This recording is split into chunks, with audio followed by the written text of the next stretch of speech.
Welcome to the television edition of Radio Friends, where we feature guests from all over central Missouri. Today, we're going to talk about new treatments for COPD and asthma and find out more about all the healthy berries in central Missouri. All that and a lot more, so let's get started right now.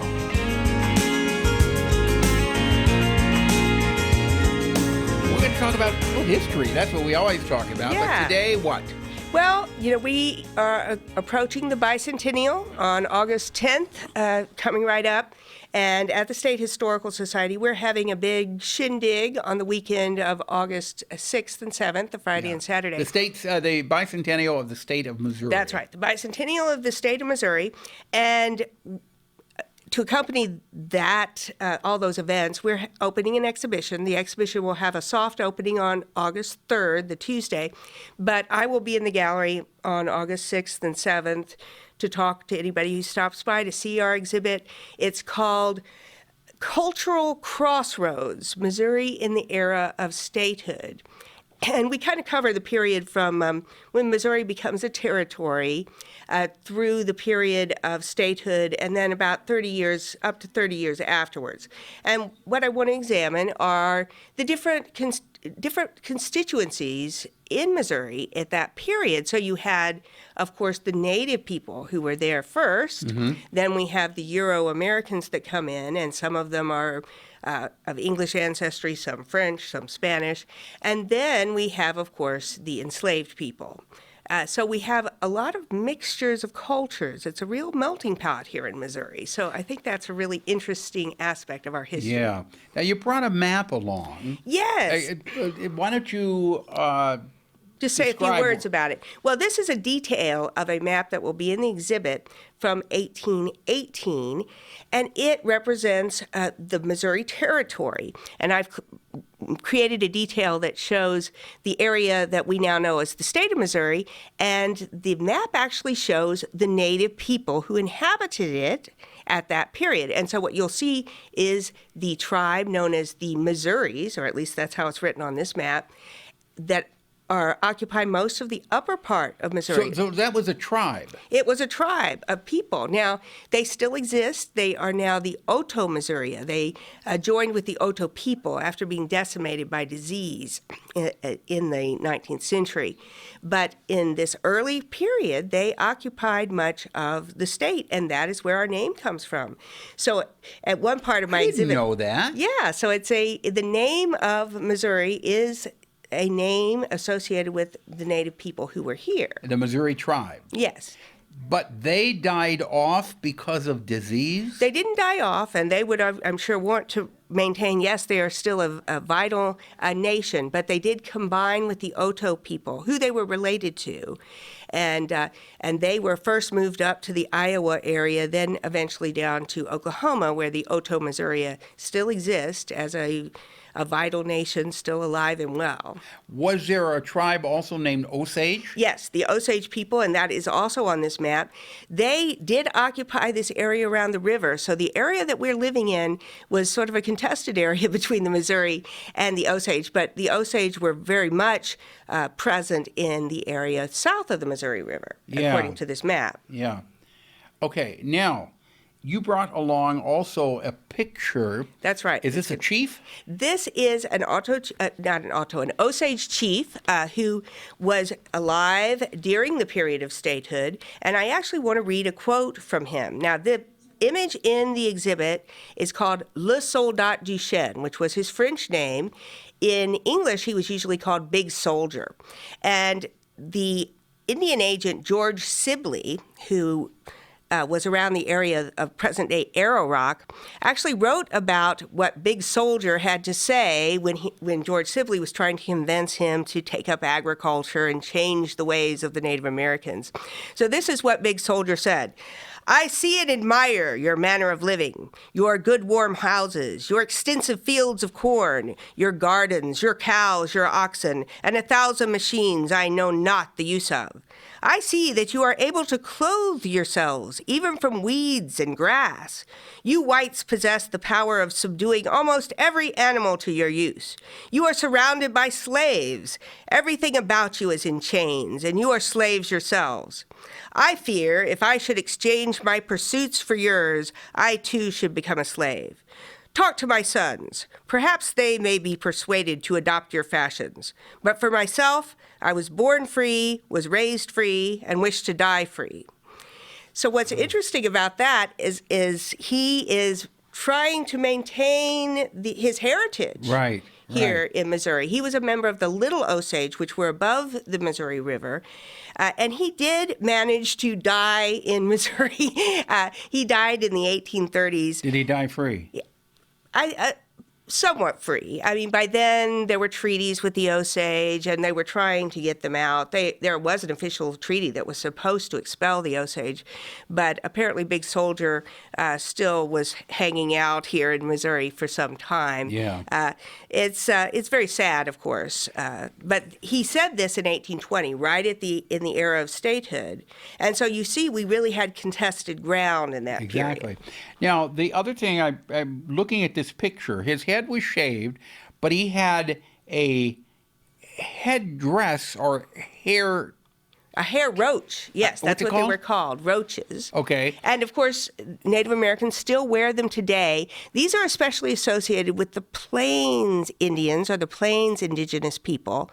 And so they didn't wear the feather bonnets that we associate with the Indians. Indians of the West, or the Sioux, or any of those tribes of the Great Plains further west.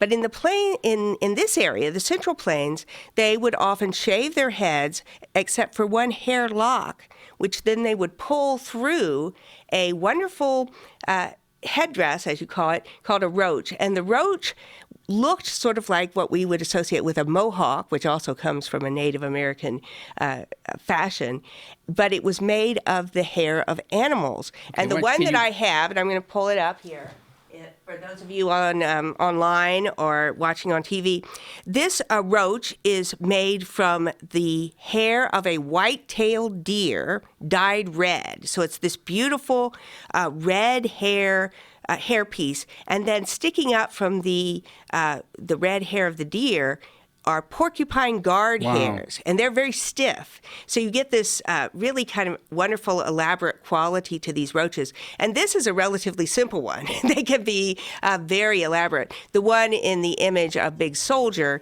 is very similar to this. Yeah.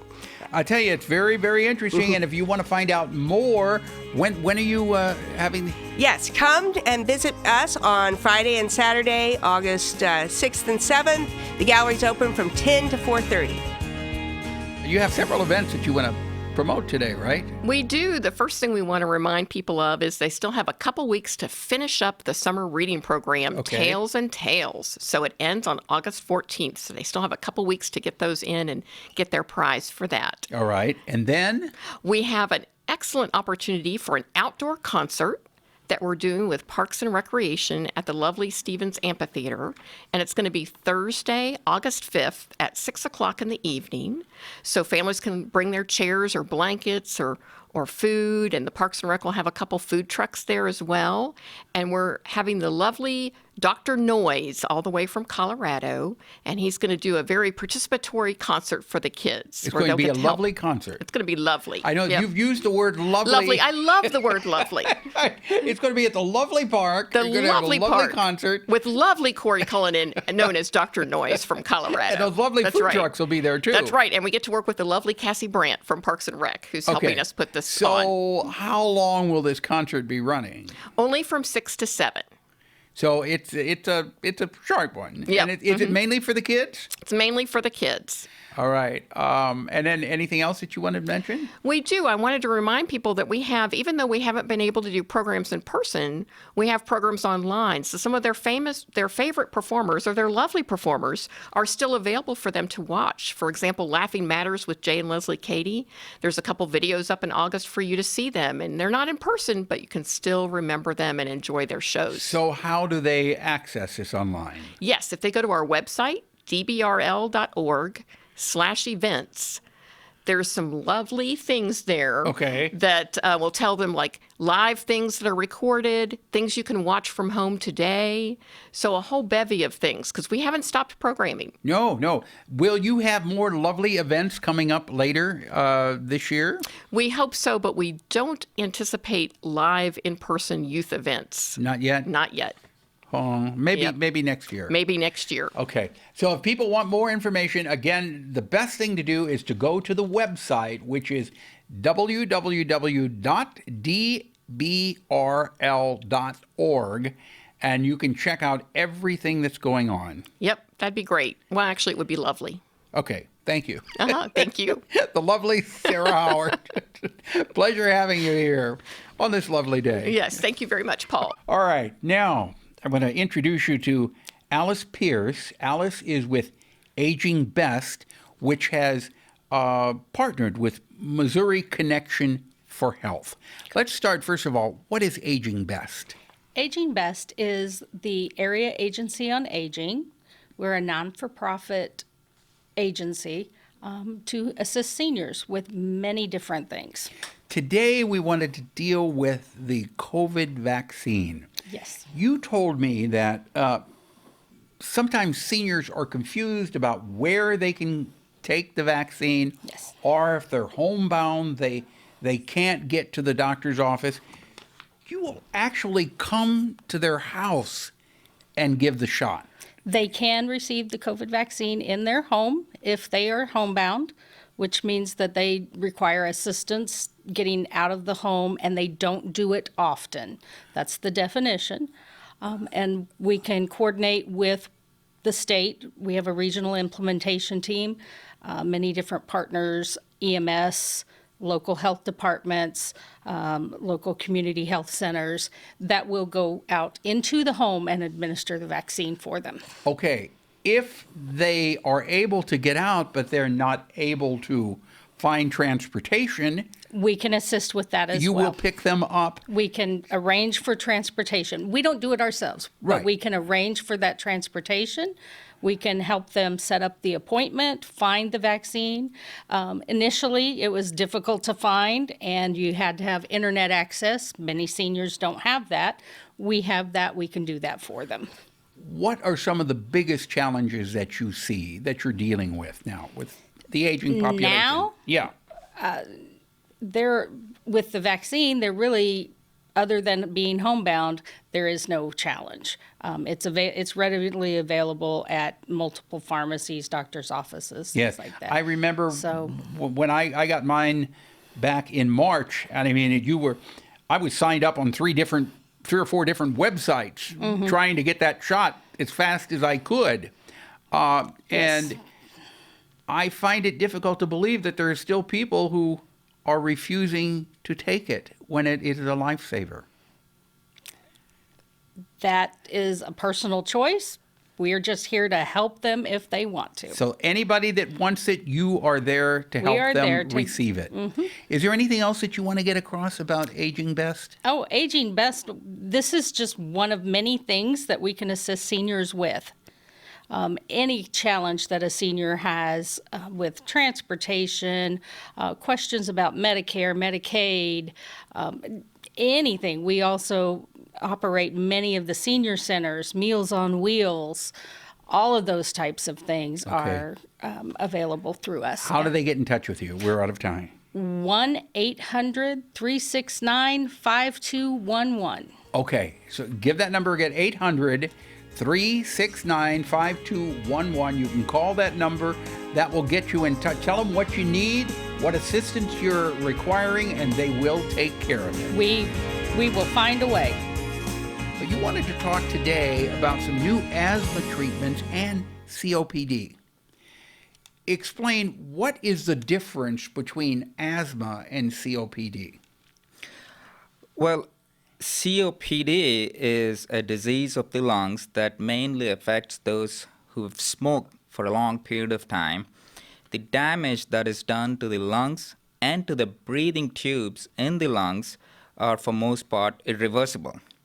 Now, this damage can be mitigated and ongoing damage can be stopped if those afflicted with COPD stop smoking. You say, though, if you have COPD, the damage that you have is irreversible, Yes, but you can, if you stop smoking, you can prevent it from getting worse. that is absolutely right. There is a big difference then between COPD and asthma. That is right? correct. What is asthma? Asthma mainly affects somewhat younger people, not always, somewhat younger people. Asthma is thought to be a condition where the breathing tubes narrow down, or what we call constrict, Right. abnormally. And the question is why this happens, and there might be no reason for it. Or in some instances, what happens is these patients are susceptible to certain allergens, certain external factors that trigger the muscles that wrap around their breathing tubes to constrict more than usual. Right. And this causes an asthma attack. For most part, the asthma condition is reversible in that you can reverse these effects with medications, Right. with inhalers, and so on. But if left untreated or if left uncontrolled, then over a period of time, the changes in the breathing tubes can become permanent. Now, I had asthma when I was a young child. Then I wasn't bothered with it for a while. Then several years ago, it has come back. So I have asthma, but I have the rescue inhaler albuterol, which I use, and that gets it under control immediately. Are there new treatments besides albuterol for asthma? Yes, there are several treatments for someone like you who has, from what I can gather, a mild form of asthma, something like albuterol, which is a reliever. It relieves those muscles I was talking about, the muscles which wrap around the breathing tubes. Albuterol relieves them. And then for people who have a more severe form of this condition, there are other inhalers which can have long-lasting effects. And then there are some things called biological treatments, which are injections, which can also help with asthma. When all of these things fail, when someone's on all kinds of treatment, then in select patients, we can offer a certain procedure called bronchial thermoplasty. What is that? Now, this procedure consists of trying to reduce the thickness of the muscle that wraps around the breathing tubes. Is that a surgical treatment? Well, it is a procedure. It's not necessarily a surgery. What happens is we put patients to sleep, and then using a bronchoscope, which is a camera, which is a thin flexible tube with a camera at its end, we put them through the nose or the mouth into the breathing tubes, and then using a special catheter, deliver very controlled temperature, heat to the breathing tubes, such that the muscles around the breathing tubes get somewhat destroyed, in a controlled fashion, and over a period of time, the thickness of these muscles reduces, which means when an asthma attack is about to happen, these muscles do not go into an overdrive, so to say, and therefore they don't constrict the breathing tubes as much. So this bronchial thermoplasty procedure is reserved for those who have tried most other treatments and have failed. And we have noticed some pretty significant improvements in some of our patients who have received these treatments. Yeah, and then some people, now my doctor was telling me about another type of medication that you would do just one time a day.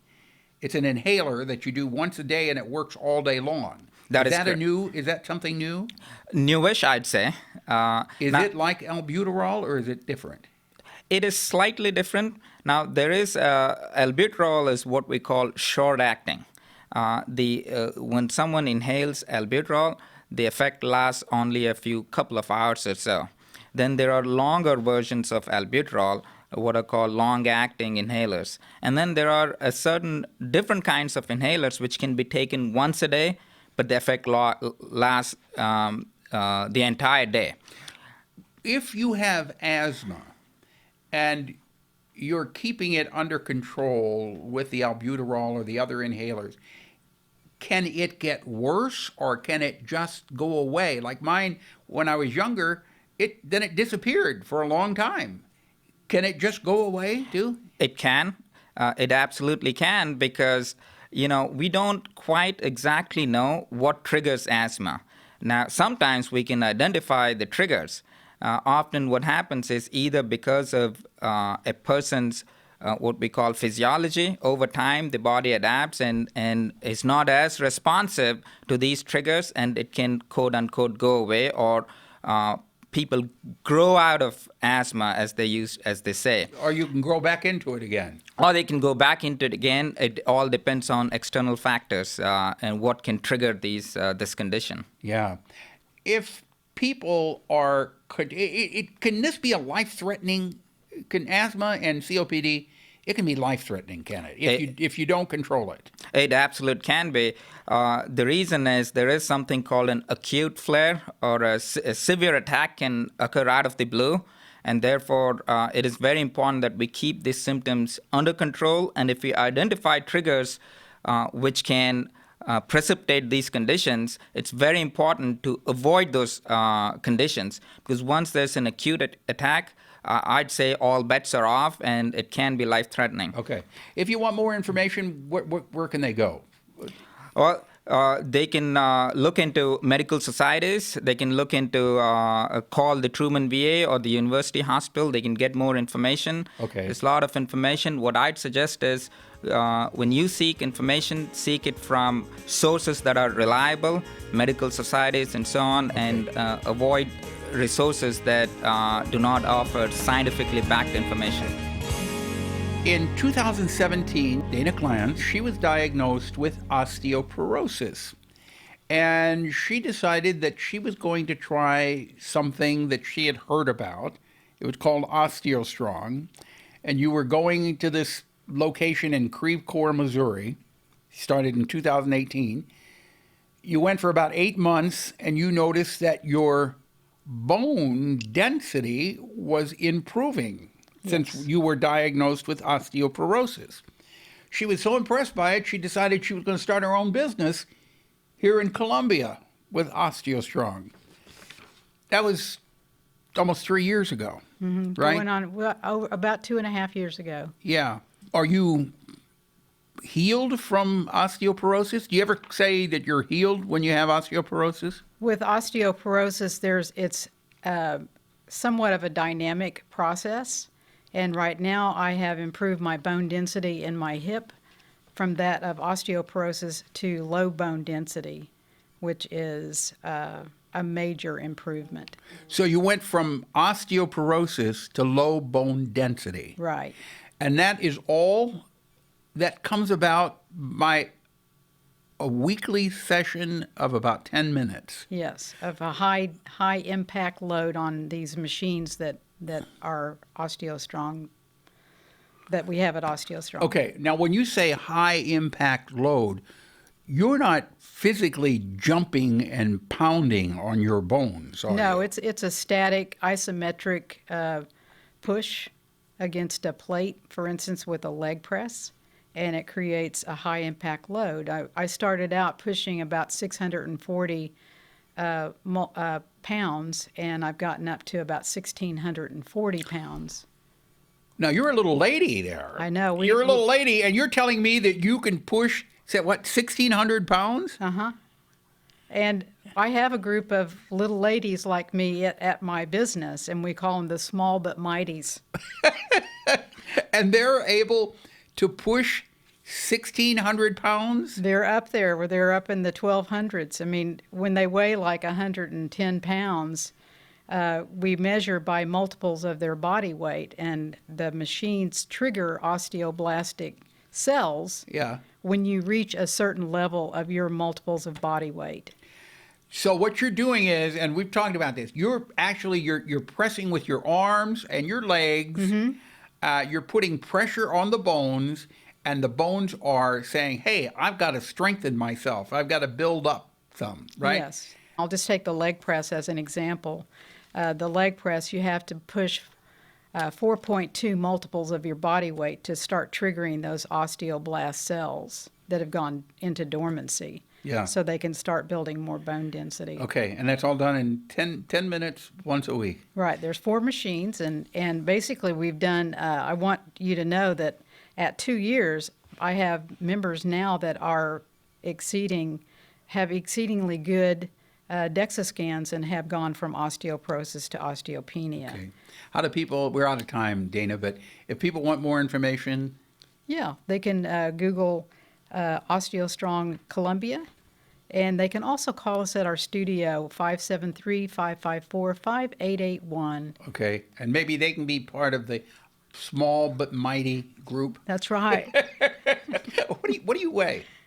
I weigh about 117, 18. And you're pushing 1,600 pounds. I find that amazing. Yeah. All right, continued success. All right. All right, Thank with you so both you much. and with Osteostrong. Very much pleasure. Okay, now we're going to talk about something really sweet in Missouri, and that's all of our wonderful berries that we have in summertime. I want to introduce you to Sarah Eber from Central Missouri Academy of Nutrition and Dietetics. And we are blessed here, aren't we, with all the berries? We have berries everywhere We do. in Missouri. We do. Absolutely. I've got tons and tons and tons of blackberries on my property, which I just love.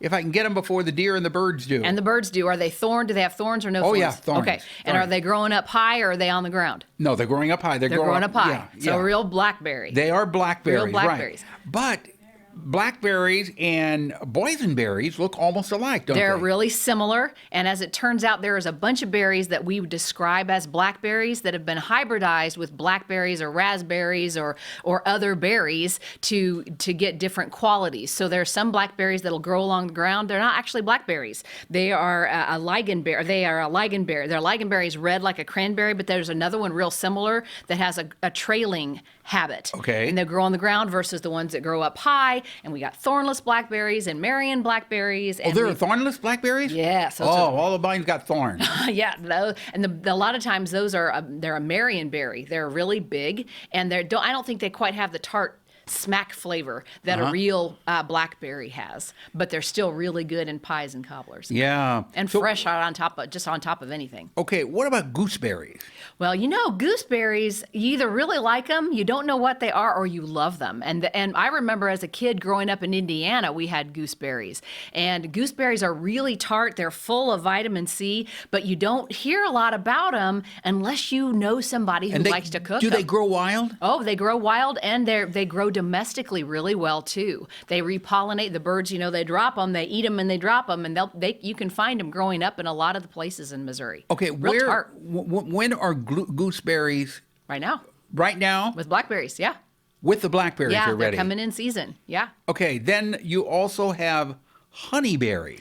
Honeyberries, I noticed them popping up in a lot of the seed catalogs. And as it turns out, these honeyberries, they've kind of been hybridized, but they have a little more mineral content in them, and they're a little more tart than they have a different type of tartness. So they blend themselves really well when you put them with other berries or make a pie or a cobbler out of them. And they're high in vitamin C and vitamin A and a whole set of chemicals called anthocyanins. They are categories of flavonoids. Those are a great big scientific term for non-vitamin, non-mineral parts of food that we found really are effective in cancer treatment and preventing heart disease. Okay, you know what? We're almost out of time. But you got so many different berries. So many berries. Real quick, 10 seconds. Arona berries. Aronia berries and elderberries are both native to Missouri. Talk with Nadia Navarrete Tyndall if you want to learn how to grow those and get them close by. Even more potent and powerful than our blackberries, strawberries, and blueberries. They're good for you. They're really good for you and a really tart flavor, good in everything. Okay, eat right. Eat right, eat a good variety, eat whole food, and enjoy the flavors of summer. Thank you.